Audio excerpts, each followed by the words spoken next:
ഭാരതപ്പുഴയുടെ മുകളിലൂടെയുള്ള ആ വലിയ പാലം കടക്കുമ്പോൾ പുറത്ത് കത്തുന്ന വെയിലായിരുന്നു. പാലക്കാടൻ ചൂട് ബൊലേറോയുടെ AC പാനലുകളെ വെല്ലുവിളിച്ചുകൊണ്ട് ഉള്ളിലെ കരിച്ചു കയറുന്നുണ്ട്. വണ്ടി ഓടിക്കുന്നത് DYSP രുദ്രൻ നായരാണ്.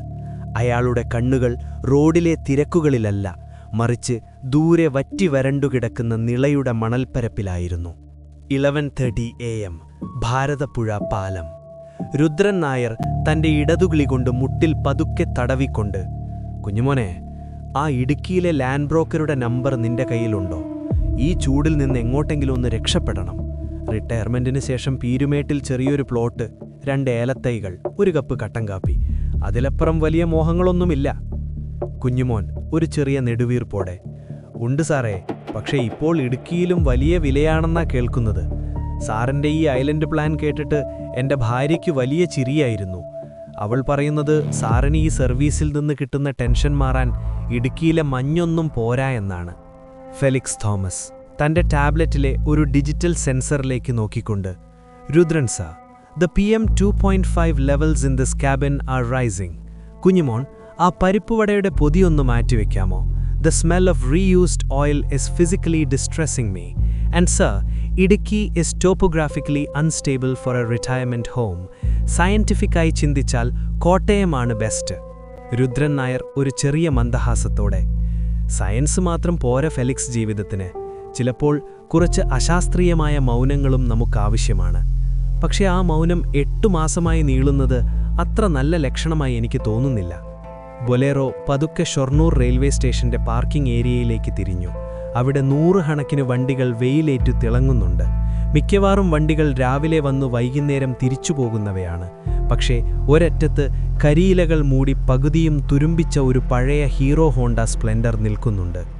രുദ്രൻ നായർ വണ്ടിയിൽ നിന്നിറങ്ങി അയാളുടെ മുന്നിൽ ആ വണ്ടി ഒരു സാക്ഷിയെപ്പോലെ നിന്നു. 8 മാസം മുൻപ് മജീദ് എന്നൊരാൾ ഇവിടെ വണ്ടി വെച്ച് എങ്ങോട്ടോ പോയതാണ്. ഒപ്പം ഭാര്യയും 6 വയസ്സുകാരി മകളുമുണ്ടായിരുന്നു. കടം കയറി ഗൾഫിലേക്ക് മുങ്ങിയതാകാം എന്നാണ് ലോക്കൽ പോലീസ് റിപ്പോർട്ട് ചെയ്തത്. പക്ഷേ രുദ്രൻ നായരുടെ ഉള്ളിൽ എന്തോ ഒന്ന് ഉടക്കുന്നുണ്ടായിരുന്നു.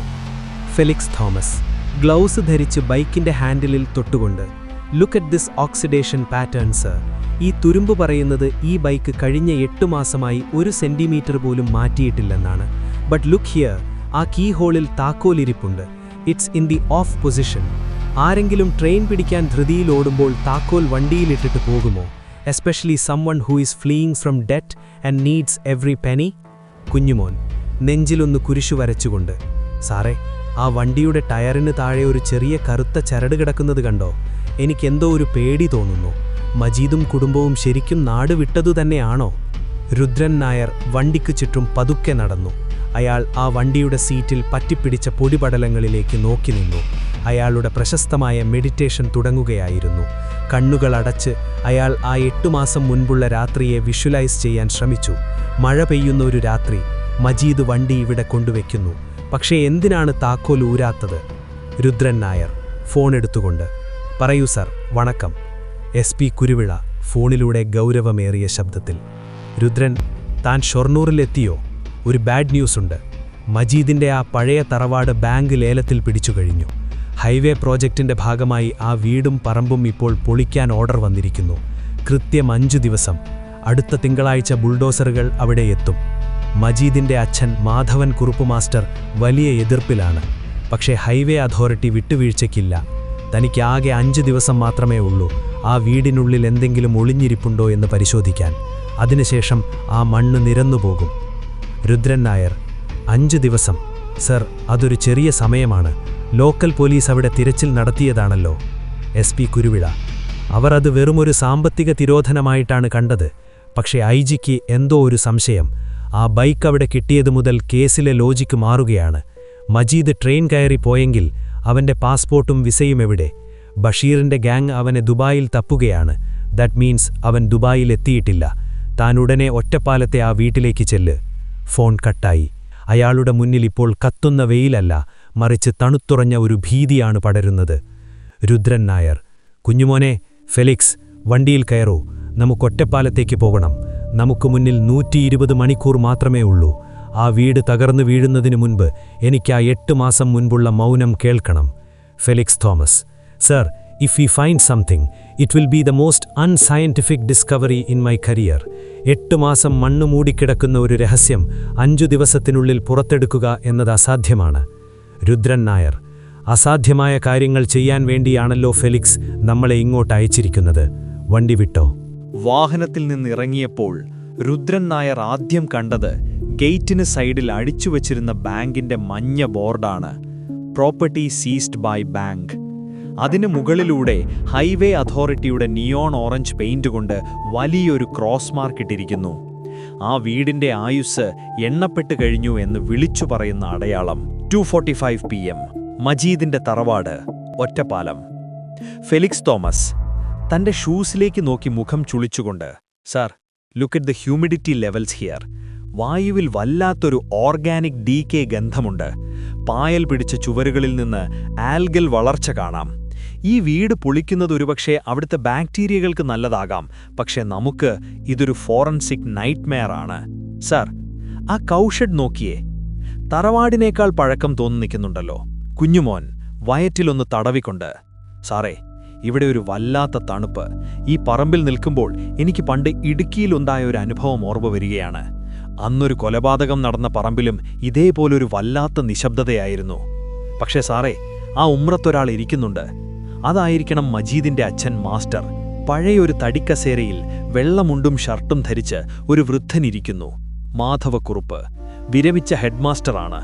അയാളുടെ മുഖത്ത് ഒരുതരം അമാനുഷികമായ ശാന്തതയുണ്ട്. പത്രം വായിക്കുകയാണെങ്കിലും അയാളുടെ കണ്ണുകൾ മുറ്റത്തെ പോലീസ് സംഘത്തെ കൃത്യമായി നിരീക്ഷിക്കുന്നുണ്ടായിരുന്നു. രുദ്രൻ പതുക്കെ പടികൾ കയറി ഉമ്മറത്തെത്തി. "വണക്കം, ഞാൻ രുദ്രൻ നായർ, ക്രൈംബ്രാഞ്ച് DYSP ആണ്. മാസ്റ്ററെ ഒന്ന് കാണാൻ വന്നതാണ്." മാധവക്കുറുപ്പ് പത്രം പതുക്കെ മടക്കി വെച്ചുകൊണ്ട് വളരെ വ്യക്തമായ ശബ്ദത്തിൽ, "ഇരിക്കൂ സാറേ. പോലീസുകാർക്ക് പണ്ടേ ഈ വീട്ടിലേക്ക് വരാൻ വലിയ ഇഷ്ടമാണല്ലോ. എന്റെ മകൻ കടം വരുത്തി നാടുവിട്ടത് മുതൽ തുടങ്ങിയതാണ് ഈ സന്ദർശനങ്ങൾ. ഇപ്പോൾ ഹൈവേക്കാരും വരുന്നുണ്ട്. ഈ വീട് അവർക്ക് വേണം. എനിക്കിതിൽ ഒരവകാശവുമില്ലെന്ന് അവർ പറയുന്നു."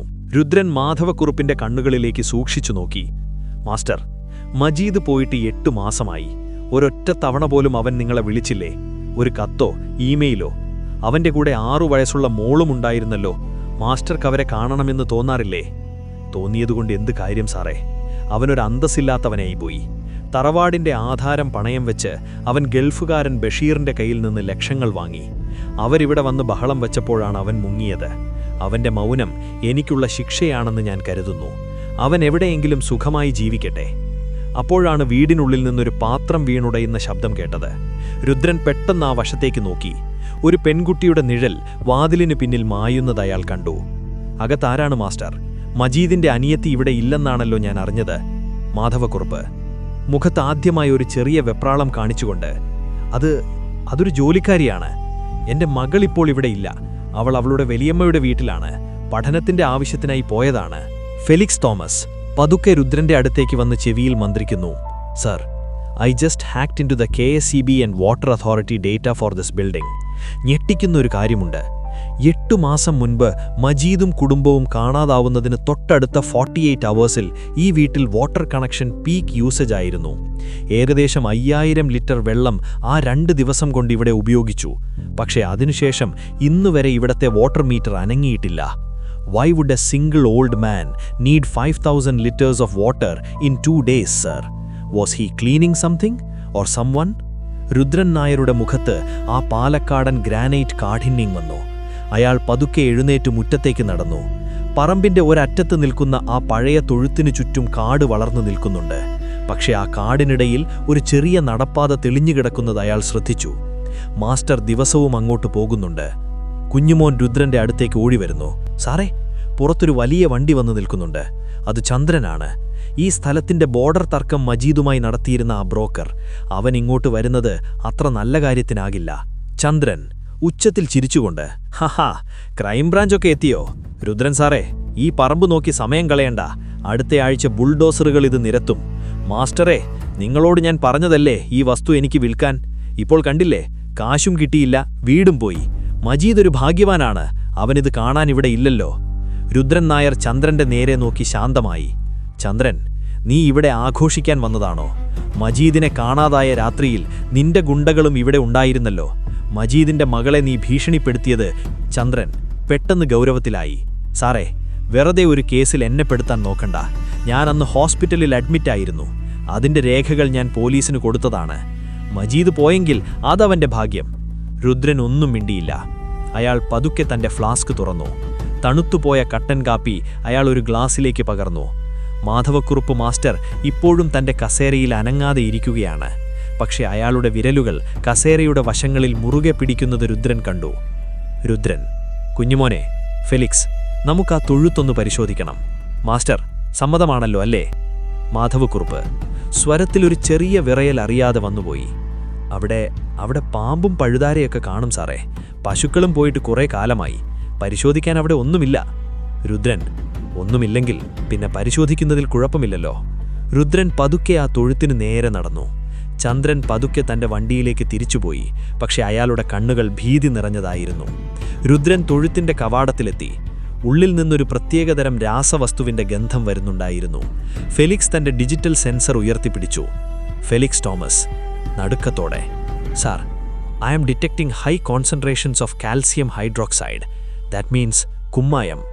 ആരെങ്കിലും ആ തൊഴുത്തിന്റെ തറയിൽ വലിയ അളവിൽ കുമ്മായം വിതറിയിട്ടുണ്ട്. This is only done to accelerate decomposition or neutralize smells, sir. ഒറ്റപ്പാലത്തെ മനോഹരമായ ഒരു വില്ലയ്ക്ക് മുന്നിലാണ് ബൊലേറോ വന്നു നിന്നത്. ബഷീർ മൻസിൽ. ഗൾഫിലെ റിയൽ എസ്റ്റേറ്റ് ബിസിനസ്സിലൂടെ കോടികൾ സമ്പാദിച്ച ബഷീറിന്റെ താവളം. വണ്ടിയിൽ നിന്നിറങ്ങിയപ്പോൾ തന്നെ ചുട്ടുപഴുത്ത പാലക്കാടൻ കാറ്റ് രുദ്രന്റെ മുഖത്തടിച്ചു. അയാൾ പതുക്കെ തന്റെ മുട്ടിലെ വേദന ഒന്ന് തടവി. 11:15 AM, Basheer Manzil, Ottapalam. Felix Thomas തന്റെ കയ്യിലുള്ള ഒരു ഇൻഫ്രാറെഡ് ലേസർ തെർമോമീറ്റർ ഓൺ ചെയ്തുകൊണ്ട്, സർ, ഇറ്റ്സ് 41 ഡിഗ്രീസ് ഔട്ട്സൈഡ്. ഈ ടെമ്പറേച്ചറിൽ ബ്രെയിൻ സെല്ലുകൾക്ക് തെർമൽ സ്ട്രെസ് അനുഭവപ്പെടും. ബഷീറിനെ ചോദ്യം ചെയ്യാൻ പറ്റിയ സമയമാണിത്. അയാളുടെ നുണകൾ വിയർപ്പായി പുറത്തുവരും. ആൻഡ് സർ, ഈ ബഷീറിന്റെ ഈ വില്ല പണിതിരിക്കുന്നത് നിയമവിരുദ്ധമായി 6 സെന്റ് പുഴ പുറമ്പോക്ക് കയ്യേറിയാണെന്ന് എന്റെ സാറ്റലൈറ്റ് മാപ്പ് കാണിക്കുന്നുണ്ട്. കുഞ്ഞുമോൻ, സാറേ, ഈ ബഷീർ അത്ര നിസാരക്കാരനല്ല. മജീദിന്റെ തറവാട് ലേലത്തിൽ പോകാൻ കാരണം ഇവന്റെ ഈ പലിശ ഇടപാടാണ്. മജീദിനെ ഇവൻ കൊല്ലുമെന്ന് പരസ്യമായി ഭീഷണിപ്പെടുത്തിയിരുന്നതാണ്. നമുക്കിവനെ ഒന്ന് കടുപ്പിച്ചു പിടിക്കണ്ടേ? രുദ്രൻ നായർ ഗേറ്റ് കടന്ന് മുന്നോട്ട് നടന്നുകൊണ്ട്, കുഞ്ഞുമോനെ, പരിപ്പുവട പിന്നീട് തിന്നാം. ബഷീറിനെ കടുപ്പിച്ചു പിടിക്കുന്നതിനു മുൻപ് അവനെക്കൊണ്ട് സത്യം പറയിക്കണം. ചിലപ്പോൾ കൊലയാളി നമ്മൾ വിചാരിച്ച ആളായിരിക്കില്ല. വില്ലയ്ക്കുള്ളിലെ വിശാലമായ ലിവിംഗ് റൂമിൽ ഒരു വെള്ള ലെതർ സോഫയിൽ ബഷീർ ഇരിക്കുന്നു. അയാളുടെ വിരലുകളിൽ വലിയ സ്വർണമോതിരങ്ങൾ തിളങ്ങുന്നുണ്ട്. രുദ്രനെ കണ്ടപ്പോൾ അയാൾ പതുക്കെ എഴുന്നേറ്റു. പക്ഷേ ആ കണ്ണുകളിൽ ഒരു തരം പരിഹാസം ഒളിഞ്ഞിരിപ്പുണ്ടായിരുന്നു. ബഷീർ, ആഹാ, DYSP തന്നെ നേരിട്ട് വന്നോ? മജീദ് നാടുവിട്ട കേസ് ഇത്ര വലുതാണെന്ന് ഞാൻ അറിഞ്ഞില്ല. അവൻ എവിടെയെങ്കിലും പോയി സുഖമായി ജീവിക്കട്ടെ സാറേ. അവൻ എനിക്ക് തരാനുള്ള പണം ഇനി അവന്റെ അച്ഛൻ തരുമായിരിക്കും. രുദ്രൻ നായർ ബഷീറിന്റെ നേരെ ഇരുന്നുകൊണ്ട്, ബഷീർ, തമാശ പറയാൻ വന്നതല്ല. മജീദ് പോകുന്നതിന് 2 ദിവസം മുൻപ് നീ അവന്റെ വീട്ടിൽ ചെന്ന് അവനെ തോക്ക് ചൂണ്ടി ഭീഷണിപ്പെടുത്തിയെന്ന് അയൽക്കാർ മൊഴി തന്നിട്ടുണ്ട്. മജീദിനെ നീ എവിടെയാണ് ഒളിപ്പിച്ചിരിക്കുന്നത്? അതോ അവനെ നീ തീർത്തോ? ബഷീർ ഉറക്കെ ചിരിച്ചുകൊണ്ട്, സാറേ, ഞാനൊരു ബിസിനസ്സുകാരനാണ്. എനിക്ക് പണം കിട്ടണം.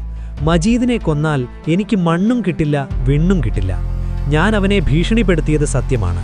പക്ഷേ അവൻ പോയ രാത്രിയിൽ ഞാൻ ഈ വില്ലയിൽ ഒരു പാർട്ടിയിലായിരുന്നു. സാറിന് വേണമെങ്കിൽ CCTV ചെക്ക് ചെയ്യാം. Felix Thomas, mister Basheer, your frontal lobe temperature is spiking. You are experiencing acute stress. മജീദിന്റെ അച്ഛൻ മാധവക്കുറുപ്പ് മാസ്റ്ററുമായി നിങ്ങൾ പിന്നീട് സംസാരിച്ചിരുന്നു. ബഷീർ പെട്ടെന്ന് നിശബ്ദനായി പതുക്കെ ചായ കുടിച്ചു. അത് മാസ്റ്റർ ഒരു മാന്യനാണ്. മജീദ് പോയി 2 ദിവസം കഴിഞ്ഞപ്പോൾ മാസ്റ്റർ എന്നെ വിളിച്ചു. മജീദ് വരുത്തിയ കടത്തിന്റെ ഒരു ഭാഗം 5 ലക്ഷം രൂപ മാസ്റ്റർ എനിക്ക് ക്യാഷായി തന്നു. ബാക്കി പണം വസ്തു വിറ്റ് തരാമെന്നും പറഞ്ഞു. അതുകൊണ്ടാണ് ഞാൻ ആ കുടുംബത്തെ പിന്നീട് ശല്യം ചെയ്യാതിരുന്നത്. രുദ്രൻ നായർ കണ്ണുകൾ ചുരുക്കിക്കൊണ്ട്, 5 ലക്ഷം രൂപയോ? മകൻ നാടുവിട്ടു എന്ന പരാതി കൊടുക്കുന്നതിനു മുൻപ് മാസ്റ്റർ ആ പണം നിനക്കെത്തിച്ചോ? ആ പണം എവിടെ നിന്ന് വന്നുവെന്ന് നീ ചോദിച്ചില്ലേ? രുദ്രൻ നായർ പതുക്കെ എഴുന്നേറ്റു. അയാളുടെ മനസ്സ് ഇപ്പോഴാ പഴയ തറവാട്ടിലെ തൊഴുത്തിലേക്കാണ്. ഒരു ഹെഡ്മാസ്റ്റർക്ക് 5 ലക്ഷം രൂപ പെട്ടെന്ന് എവിടെ നിന്ന് കിട്ടും? മകൻ പോയതിൽ ദുഃഖിക്കുന്ന ഒരു പിതാവ് ആദ്യം ചെയ്യുന്നത് കടം തീർക്കലല്ല, മകനെ തിരയലാണ്. Felix Thomas: sir, check this. മജീദിന്റെ ഗൂഗിൾ ഡ്രൈവ് ബാക്കപ്പ് ഞാൻ റിക്കവർ ചെയ്തു. 6 മാസം മുൻപുള്ള ഒരു ഓഡിയോ ഫയൽ. മജീദ് തന്റെ ഫോണിൽ ഒരു സംഭാഷണം രഹസ്യമായി റെക്കോർഡ് ചെയ്തിട്ടുണ്ട്. മരിക്കുന്നതിന് അല്ലെങ്കിൽ കാണാതാകുന്നതിന് തൊട്ടു മുൻപുള്ള രാത്രിയാണിത്. ഫെലിക്സ് ആ ഓഡിയോ പ്ലേ ചെയ്തു. വായുവിൽ മജീദിന്റെയും മാധവകുറുപ്പിന്റെയും ശബ്ദം മുഴങ്ങി. മജീദ് ഓഡിയോയിൽ കരച്ചിലിന്റെ വക്കിൽ: അച്ഛാ, ഇതെന്ത് ക്രൂരതയാണ്! അനിയത്തിയോട് ഇത് നിങ്ങൾ എന്തിനാണ് ചെയ്യുന്നത്? ഞാനിത് പുറത്തു പറയും. നാളെ തന്നെ ഞാൻ പോലീസിൽ പോകും. സിന്ധുവിനുമെല്ലാം അറിയാം. മാധവകുറിപ്പ് ഓഡിയോയിൽ ശാന്തവും എന്നാൽ ഭയപ്പെടുത്തുന്ന ശബ്ദത്തിൽ: നീ ആരോടും പറയില്ല മജീദ്. ഈ തറവാടിന്റെ അന്തസ്സ് കളയാൻ ഞാൻ നിന്നെ അനുവദിക്കില്ല. നീ കടം കാരണം നാടുവിട്ടു എന്ന് വിശ്വസിക്കാനാണ് നാട്ടുകാർക്കിഷ്ടം. നീ ഒന്നിനും കൊള്ളാത്തവനാണ്. മര്യാദയ്ക്ക് പോയി കിടന്നുറങ്ങാൻ നോക്കൂ. ബഷീറിന്റെ വില്ലയിൽ ഒരു ശ്മശാന മൂകത പടർന്നു. രുദ്രൻ നായർ പതുക്കെ തന്റെ തോക്ക് അരയിലുറപ്പിച്ചു. അയാൾക്കിപ്പോൾ വ്യക്തമായി, മജീദ് നാടുവിട്ടതല്ല, തറവാടിന്റെ അന്തസ്സ് കാക്കാൻ ഒരു പിതാവ് തന്റെ കുടുംബത്തെ തന്നെ ഇല്ലാതാക്കിയിരിക്കുന്നു. രുദ്രൻ നായർ: കുഞ്ഞുമോനെ, ഫെലിക്സ്, വണ്ടിയെടുക്കൂ. നമുക്കുടനെ ആ തറവാട്ടിലേക്ക് പോകണം. മാസ്റ്ററെ എനിക്ക് ചോദ്യം ചെയ്യണം. പക്ഷേ അതിനു മുൻപ് കുഞ്ഞുമോൻ ആ പഴയ വേലക്കാരിയെ ഒന്നുകൂടി പോയി കാണണം. മജീദിന്റെ അനിയത്തിക്ക് എന്തു പറ്റിയെന്ന് അവളോട് ചോദിക്കണം. കുഞ്ഞുമോൻ വിറയ്ക്കുന്ന സ്വരത്തിൽ: സാറേ, ഒരച്ഛൻ സ്വന്തം മകനെയും പേരക്കുട്ടിയെയും കൊല്ലുമോ? അതൊക്കെ സിനിമയിലല്ലേ നടക്കൂ? രുദ്രൻ നായർ: യാഥാർത്ഥ്യം പലപ്പോഴും സിനിമയേക്കാൾ ഭീകരമായിരിക്കും കുഞ്ഞുമോനെ. മാധവകുറുപ്പ് തന്റെ മാന്യതയ്ക്കു വേണ്ടി ഒരു ശ്മശാനം തന്നെ പണിതിട്ടുണ്ടാ പറമ്പിൽ. അത് നാളെ ബുൾഡോസറുകൾ നിരത്തുന്നതിനു മുൻപ് എനിക്ക് പുറത്തെടുക്കണം. 10 AM ഒറ്റപ്പാലം താലൂക്ക് ആശുപത്രി. ഫെലിക്സ് തോമസ് മൂക്ക് പൊത്തിക്കൊണ്ട്: sir, this archive is a biological hazard. 8 മാസം മുൻപത്തെ ഈ ഡേറ്റയൊക്കെ ഡിജിറ്റലൈസ് ചെയ്യാത്തത് എന്തൊരു അൺസയന്റിഫിക് രീതിയാണ്. പക്ഷെ സർ, ഇതാ ചന്ദ്രന്റെ മെഡിക്കൽ ഹിസ്റ്ററി കിട്ടി. മജീദ് കാണാതാകുന്ന കൃത്യമാ രാത്രിയിൽ ചന്ദ്രൻ ഇവിടെ അഡ്മിറ്റായിരുന്നു. സിവിയർ റീനൽ കോളിക്, വൃക്കയിലെ കല്ല് കാരണം അയാൾക്ക് എഴുന്നേൽക്കാൻ പോലും പറ്റാത്ത അവസ്ഥയായിരുന്നു. രുദ്രൻ നായർ ഫയലിലേക്കൊന്ന് കണ്ണോടിച്ച്: അപ്പോൾ ചന്ദ്രനും ഈ കേസിൽ നിന്ന് പുറത്തായി. മജീദുമായി അയാൾക്ക് തർക്കമുണ്ടായിരുന്നു, പക്ഷേ കൊലപാതകം ചെയ്യാൻ അയാൾക്കന്ന് കഴിഞ്ഞില്ലായിരുന്നു. കുഞ്ഞുമോൻ എവിടെ? കുഞ്ഞുമോൻ റെക്കോർഡ് റൂമിലേക്ക് കിതച്ചുകൊണ്ടുവരുന്നു. സാറേ, പണി കിട്ടി. ചന്ദ്രൻ അന്ന് രാത്രി ഇവിടെ ഉണ്ടായിരുന്നെന്ന് ഹെഡ് നഴ്സ് ശാരദമ്മ ഉറപ്പിച്ചു പറഞ്ഞു. പക്ഷെ വേറൊരു കാര്യം, ആ രാത്രി മാധവകുറുപ്പ് മാസ്റ്ററും ഇവിടെ വന്നിരുന്നു. ചന്ദ്രനെ കാണാനല്ല, ഹോസ്പിറ്റലിലെ ലാബിൽ നിന്ന് കുറച്ച് കെമിക്കൽസ് വാങ്ങാൻ. സ്കൂളിലെ ലാബിലേക്ക് എന്തോ ആവശ്യമുണ്ടെന്ന് പറഞ്ഞാണത്രേ അദ്ദേഹം വന്നത്. ഹോസ്പിറ്റൽ ലാബിൽ നിന്ന് കെമിക്കൽസോ? 8 മാസം മുൻപ് സ്കൂളുകൾക്ക് അവധിയായിരുന്നല്ലോ.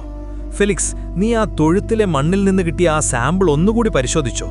Felix Thomas: sir, I just finish the atomic absorption spectroscopy. ആ മണ്ണിൽ സിങ്ക് ഫോസ്ഫൈഡിന്റെ അംശമുണ്ട്. അതൊരു മാരകമായ എലിവിഷമാണ്.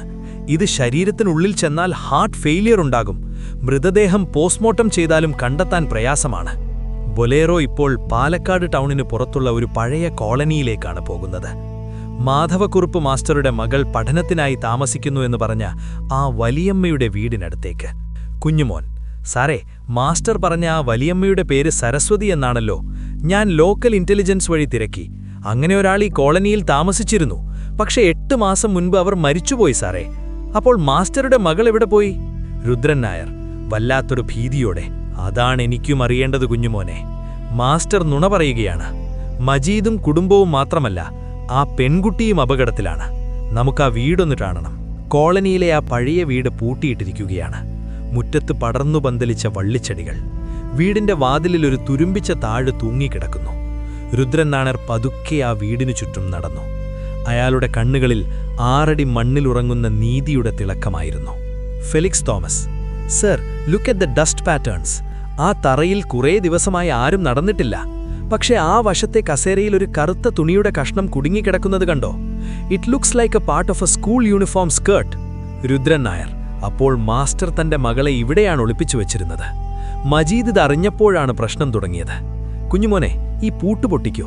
എനിക്ക് ആ മുറിക്കുള്ളിൽ കയറണം. അകത്തെ മുറികളിൽ വല്ലാത്തൊരു ശ്വാസം മുട്ടിക്കുന്ന ഗന്ധമായിരുന്നു.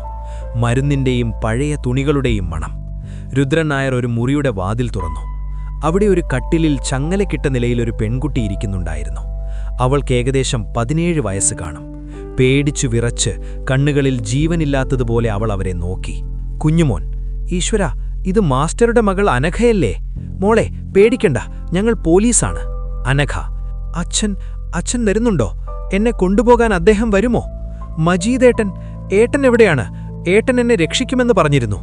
രുദ്രൻ നായർ അവളുടെ അടുത്തേക്ക് മുട്ടുകുത്തിയിരുന്നുകൊണ്ട്, മോളെ, ഏട്ടൻ എവിടെയാണെന്ന് ഞങ്ങൾക്കറിയില്ല. പക്ഷേ മോൾക്ക് എന്തു പറ്റിയെന്ന് ഞങ്ങളോട് പറയണം. മാസ്റ്റർ എന്തിനാണ് മോളെ ഇവിടെ പൂട്ടിയിട്ടിരിക്കുന്നത്?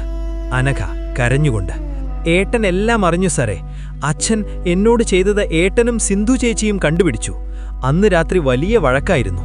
അച്ഛൻ പറഞ്ഞു കുടുംബത്തിന്റെ അന്തസ്സ് കളയാൻ ഏട്ടനെ അനുവദിക്കില്ലെന്ന്. അന്ന് രാത്രി അച്ഛൻ അവർക്ക് പാല് കൊടുത്തു. കുടിച്ചു കഴിഞ്ഞപ്പോൾ എല്ലാവരും ഉറങ്ങിപ്പോയി. ഏട്ടനും സിന്ധു ചേച്ചിയും മാളുവും. ആരും പിന്നെ ഉണർന്നില്ല. എന്നെ അച്ഛൻ രാത്രി തന്നെ ഇവിടെ കൊണ്ടുവന്ന് പൂട്ടിയിട്ടു. രുദ്രൻ നായർ ഫോൺ എടുത്ത് വേഗത്തിൽ വിളിക്കുന്നു. ഹലോ SP സാർ, ഒറ്റപ്പാലത്തെ ആ തറവാട് പൊളിക്കുന്നത് ഉടനെ നിർത്തണം. എനിക്ക് സെർച്ച് വാറന്റ് വേണം. മൃതദേഹങ്ങൾ ആ പറമ്പിൽ തന്നെയുണ്ട്. സർ, ഉടനെ ആ ബുൾഡോസറുകൾ തടയൂ. തറവാടിന്റെ മുറ്റത്ത് ഇപ്പോൾ ആകെ പൊടിപടലങ്ങളാണ്. തകർന്നു വീണ ചുമരുകളിൽ നിന്ന് പുക പോലെ സിമന്റ് പൊടി ഉയരുന്നു. ഹൈവേ അതോറിറ്റിയുടെ ഒരു ഉദ്യോഗസ്ഥൻ ബുൾഡോസർ ഡ്രൈവർക്ക് നിർദ്ദേശം നൽകുകയാണ്. കൂറ്റൻ യന്ത്രം പതുക്കെ ആ വശത്തേക്ക് തിരിഞ്ഞു. അപ്പോഴാണ് കറുപ്പ മഹീന്ദ്ര ബൊലേറോ ചീറിപ്പാഞ്ഞ് മുറ്റത്തേക്ക് വന്നത്. 12:30 PM. മജീദിന്റെ തറവാട്. അവസാന നിമിഷങ്ങൾ. രുദ്രൻ നായർ വണ്ടിയിൽ നിന്ന് ചാടിയിറങ്ങി കൈകൾ ഉയർത്തിപ്പിടിച്ചുകൊണ്ട്, നിർത്താൻ, അവിടെ പണി ഉടനെ നിർത്തൂ. ഇത് ക്രൈംബ്രാഞ്ചിന്റെ ഓർഡറാണ്. ഈ പറമ്പ് ഇപ്പോൾ ഒരു ക്രൈം സീനാണ്. ആരും ഒരടി മുന്നോട്ട് നീങ്ങരുത്. ഹൈവേ ഓഫീസർ, സാറേ, എന്താണിത്? ഞങ്ങൾക്ക് ഇന്നത് തീർക്കാൻ ഓർഡറുള്ളതാണ്. കളക്ടറുടെ ഉത്തരവുണ്ട്. രുദ്രൻ നായർ കടുപ്പത്തിൽ, കളക്ടറുടെ ഉത്തരവിനേക്കാൾ വലുതാണ് ഒരു കൊലപാതക കേസിലെ തെളിവ്. കുഞ്ഞുമോനെ, മാസ്റ്ററെ ഇങ്ങോട്ട് കൊണ്ടുവരൂ. കുഞ്ഞുമോൻ ബൊലേറോയുടെ പുറകിലെ വാതിൽ തുറന്നു. മാധവകുറുപ്പ് മാസ്റ്റർ വണ്ടിയിൽ നിന്നിറങ്ങി. അയാളുടെ മുഖത്ത് ആ പഴയ ശാന്തത ഇല്ലാതായിരിക്കുന്നു. പക്ഷേ അതിലുപരി വണ്ടിക്കുള്ളിൽ നിന്ന് അനഘ പുറത്തേക്ക് വന്നപ്പോൾ മാസ്റ്ററുടെ കണ്ണുകളിൽ മരണത്തിന്റെ നിഴൽ പടരുന്നത് രുദ്രൻ കണ്ടു. മാധവകുറുപ്പ് വിറയ്ക്കുന്ന ശബ്ദത്തോടെ, അനഘ, മോളെ, നീ എന്തിനാണ് ഇവിടെ വന്നത്? നിനക്ക് വയ്യാത്തതല്ലേ? അനഘ കരഞ്ഞുകൊണ്ട് രുദ്രന്റെ കയ്യിൽ മുറുകെ പിടിച്ചുകൊണ്ട്, അച്ഛാ, മതി, ഇനി നുണ പറയണ്ട. ഏട്ടനും സിന്ധു ചേച്ചിയും മാളുവും എവിടെയാണെന്ന് എനിക്കറിയാം. നിങ്ങളല്ലേ അവരെ ആ പാലിൽ വിഷം കലർത്തിക്കൊന്നത്? ആ രാത്രി ഞാൻ എല്ലാം കണ്ടു അച്ഛാ. രുദ്രൻ നായർ പതുക്കെ മാസ്റ്ററുടെ അടുത്തേക്ക് നടന്നു. മാസ്റ്റർ, മാന്യതയുടെ ചുമരുകൾക്ക് പിന്നിൽ നിങ്ങൾ ഒളിപ്പിച്ചുവെച്ച ആ പാപം ഇതാ പുറത്തു വന്നിരിക്കുന്നു. സ്വന്തം മകളെ ഉപദ്രവിച്ചത് മകൻ അറിഞ്ഞപ്പോൾ ആ പേരുദോഷം പുറത്താകാതിരിക്കാൻ നിങ്ങൾ 3 ജീവനുകളെയാണ് ഇല്ലാതാക്കിയത്. എന്നിട്ട് കടം കാരണം അവർ നാടുവിട്ടു എന്ന് എല്ലാവരെയും വിശ്വസിപ്പിച്ചു. ആ പലിശക്കാരൻ ബഷീറിന് 5 ലക്ഷം രൂപ കൊടുത്തതെന്തിനായിരുന്നു? അവൻ പോലീസിൽ പരാതിപ്പെടാതിരിക്കാനല്ലേ? മാധവകുറുപ്പ് പെട്ടെന്ന് പൊട്ടിത്തെറിച്ചുകൊണ്ട് ഒരു ഭ്രാന്തനെ പോലെ, അതെ, ഞാൻ കൊന്നു. ഈ തറവാടിന്റെ 200 വർഷത്തെ പാരമ്പര്യം കളയാൻ ഞാൻ ആ മദ്യപാനിയായ മകനെ അനുവദിച്ചിരുന്നില്ല. അവൻ പോലീസിൽ പോയിരുന്നെങ്കിൽ ഈ നാട്ടുകാരെന്നെ തുപ്പുമായിരുന്നു. ഈ ഹെഡ്മാസ്റ്ററുടെ അന്തസ്, അതെനിക്ക് വലുതായിരുന്നു. അവർ മരിച്ചു, പക്ഷേ അന്തസ് ബാക്കിയുണ്ട്. ഫെലിക്സ് തോമസ് തൊഴുത്തിന്റെ തറയിൽ ഒരു ഡിജിറ്റൽ സ്കാനർ വെച്ചുകൊണ്ട്, sir, detection confirmed. Ground penetrating radar identifies 3 voids under this concrete floor. ഏകദേശം 4 അടി ആഴത്തിൽ. ആ കുമ്മായത്തിന്റെ ഗന്ധം വന്നത് ഇവിടെ നിന്നാണ്. Sir, we need to excavate now. അരമണിക്കൂറോളം നീണ്ട ഖനനത്തിന് ശേഷം ആ കറുത്ത മണ്ണിൽ നിന്ന് പ്ലാസ്റ്റിക് ഷീറ്റുകളിൽ പൊതിഞ്ഞ 3 ശരീരങ്ങൾ പുറത്തെടുത്തു. മജീദ്, സിന്ധു, പിന്നെ 6 വയസ്സുകാരിയായ മാളു. അവളുടെ കയ്യിൽ ഇപ്പോഴും ഒരു ചെറിയ കളിപ്പാട്ടം ഇരിപ്പുണ്ടായിരുന്നു. കാഴ്ച കണ്ടുനിന്ന കുഞ്ഞുമോൻ തിരിഞ്ഞുനിന്ന് വിതുമ്പി, മാസ്റ്റർ, നിങ്ങൾ രക്ഷിച്ച അന്തസ് ഇപ്പോൾ ഈ മണ്ണിൽ അലിഞ്ഞു ചേർന്നു കഴിഞ്ഞു. നിങ്ങളുടെ പാഠപുസ്തകങ്ങളിലില്ലാത്ത ഒരു സത്യമുണ്ട്: മണ്ണൊരിക്കലും നുണ പറയില്ല. കുഞ്ഞുമോനെ, ഇയാളെ കൊണ്ടുപോകൂ. ഇനി ഇയാൾക്ക് ബാക്കിയുള്ളത് നിയമത്തിന്റെ വഴികളാണ്. Felix Thomas, sir, DNA report വരാൻ ഒരാഴ്ചയെടുക്കും. പക്ഷേ അനഘയുടെ മൊഴിയും ആ ഓഡിയോ ക്ലിപ്പും ഇയാളെ തൂക്കിലേറ്റാൻ ധാരാളമാണ്. ഇത്രയും സയന്റിഫിക് അല്ലാത്ത ഒരു കൊലയാളി വെറും അഹങ്കാരത്തിനു വേണ്ടി ഇങ്ങനെയൊക്കെ ചെയ്യുമെന്ന് ഞാൻ കരുതിയില്ല. രുദ്രൻ നായർ മനുഷ്യന്റെ മനസ്സൊരു വലിയ ലാബാണ് ഫെലിക്സ്. അവിടെ അന്തസ്സും അഹങ്കാരവും തമ്മിലുള്ള റിയാക്ഷൻ നടന്നാൽ പുറത്തു വരുന്നത് ഇങ്ങനെയുള്ള വിഷങ്ങളാണ്. ആ കുട്ടി അനഘ, അവളെ നമുക്കൊരു നല്ല അനാഥാലയത്തിലേക്ക് മാറ്റണം. അവൾക്കിനി പുതിയൊരു ജീവിതം വേണം. കുഞ്ഞുമോൻ: സാറേ, ആ വഴിയിലൊരു ചെറിയ തട്ടുകടയുണ്ട്. നല്ല ചൂട് ചായ കിട്ടും. നമുക്കൊന്ന് നിർത്താലോ? രുദ്രൻ നായർ ചെറിയൊരു ചിരിയോടെ: നിർത്താം കുഞ്ഞുമോനെ. പാലക്കാടൻ മഴയിലൊരു ചൂട് ചായ അതെല്ലാവർക്കും ആവശ്യമാണ്. ഒറ്റപ്പാലത്തെ ആ തറവാട് ഇന്ന് നിലവിലില്ല. ഹൈവേയുടെ ടാറിട്ട റോഡുകൾ ആ മണ്ണിലൂടെ കടന്നുപോകുന്നു. പക്ഷേ ആ വഴിയിലൂടെ യാത്ര ചെയ്യുന്നവർ അറിയുന്നില്ല, ആ റോഡിന് താഴെ ഒരു കുടുംബത്തിന്റെ സ്വപ്നങ്ങളും ഒരു പിതാവിന്റെ ക്രൂരതയും മണ്ണടിഞ്ഞു കിടക്കുന്നുണ്ടെന്ന്. രുദ്രൻ നായർ തന്റെ അടുത്ത കേസിലേക്ക് യാത്രയാകുകയാണ്. പുതിയൊരു രഹസ്യം തേടി. മണ്ണ് നുണ പറയില്ല, പക്ഷേ മനുഷ്യർ പറയും. ഒറ്റപ്പാലത്തെ ഈ കരിനിഴലുകൾ നീങ്ങിയെങ്കിലും അന്വേഷണം അവസാനിക്കുന്നില്ല. ഇതുപോലെയുള്ള കുറ്റാന്വേഷണ ഫയലുകൾ നിങ്ങളിലേക്കെത്താൻ കുറ്റാന്വേഷണം 360 ഇപ്പോൾ തന്നെ സബ്സ്ക്രൈബ് ചെയ്യുക. അടുത്ത കേസുമായി രുദ്രൻ നായരും സംഘവും ഉടനെത്തും. ഈ കഥയെക്കുറിച്ചുള്ള നിങ്ങളുടെ അഭിപ്രായങ്ങൾ താഴെ കമന്റ് ചെയ്യാൻ മറക്കരുത്. ഈ കേസിൽ മാധവക്കുറുപ്പിന് കിട്ടേണ്ട ശിക്ഷ എന്താണെന്ന് നിങ്ങൾ കരുതുന്നു? താഴെ കമന്റ് ചെയ്യൂ. വീണ്ടും കാണാം.